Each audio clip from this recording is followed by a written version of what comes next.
এ জাতির হাতে যতদিন ছিল তরবারি, এ জাতির হাতে যতদিন ছিল কোরআন, গোটা পৃথিবী তার পায়ের উপরে চুমা খেয়েছে। আর যেদিন কোরআনের পরিবর্তে জাতির হাতে এসেছে তানপুরা, বেহালা, ঢোল, সারিন্দা, নারিন্দা, সারেগামা, পাদানিসা, তখনই কপাল পুড়েছে জাতির।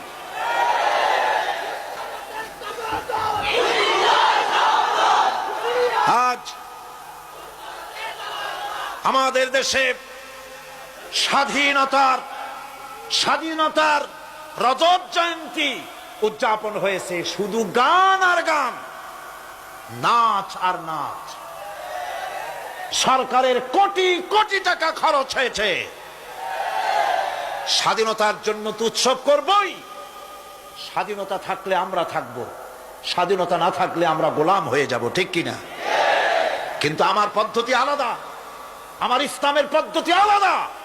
আমরা হিন্দুর মতো, খ্রিস্টানের মতো নাচতে পারি না, গাইতে পারি না, ঢোল বাজাতে পারি না।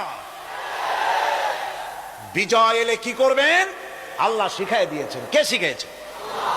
আল্লাহ রাব্বুল আলামিন বলেন, ইযা জাআ নাসরুল্লাহি ওয়াল ফাত ওয়া রাআইতান নাসা ইয়াদখুলুনা ফি দীনিল্লাহি আফওয়াজা ফাসাব্বিহ বিহামদি রাব্বিকা ওয়াস্তাগফির ইন্নাহু কানা তাওয়াবা।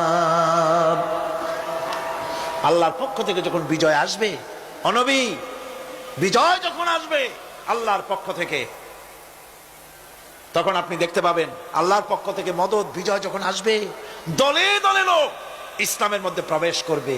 এই বিজয় দেখে আপনি কি করবেন? আপনার জন্য দায়িত্ব তখন ফাসাব্বিহ বিহামদি রাব্বিকা ওয়াস্তাগফির ইন্নাহু কানা তাওয়াবা।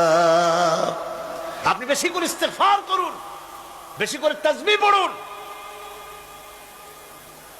রাসূল করিম সাল্লাল্লাহু আলাইহি ওয়াসাল্লাম এই সূরা নাজিল হওয়ার পর, ইসলামের চূড়ান্ত বিজয়ের মুহূর্তে এই সূরা যখন নাজিল হলো, রাসূল করিম সাল্লাল্লাহু আলাইহি ওয়াসাল্লাম, হাদিস শরীফে এসেছে, সারাক্ষণ বেশিরভাগ পড়তেন সুবহানাকা আল্লাহুম্মা ওয়া বিহামদিকা নাস্তাগফিরুকা ওয়া নাতুবু ইলাইক।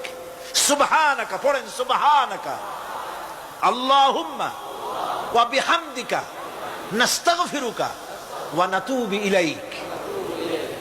রাসূল করিম সাল্লাল্লাহু আলাইহি ওয়াসাল্লামকে হযরত আয়েশা সিদ্দিকা রাদিয়াল্লাহু তাআলা আনহা জিজ্ঞেস করেছেন, হুজুর আপনি এখন এই দোয়াটা এত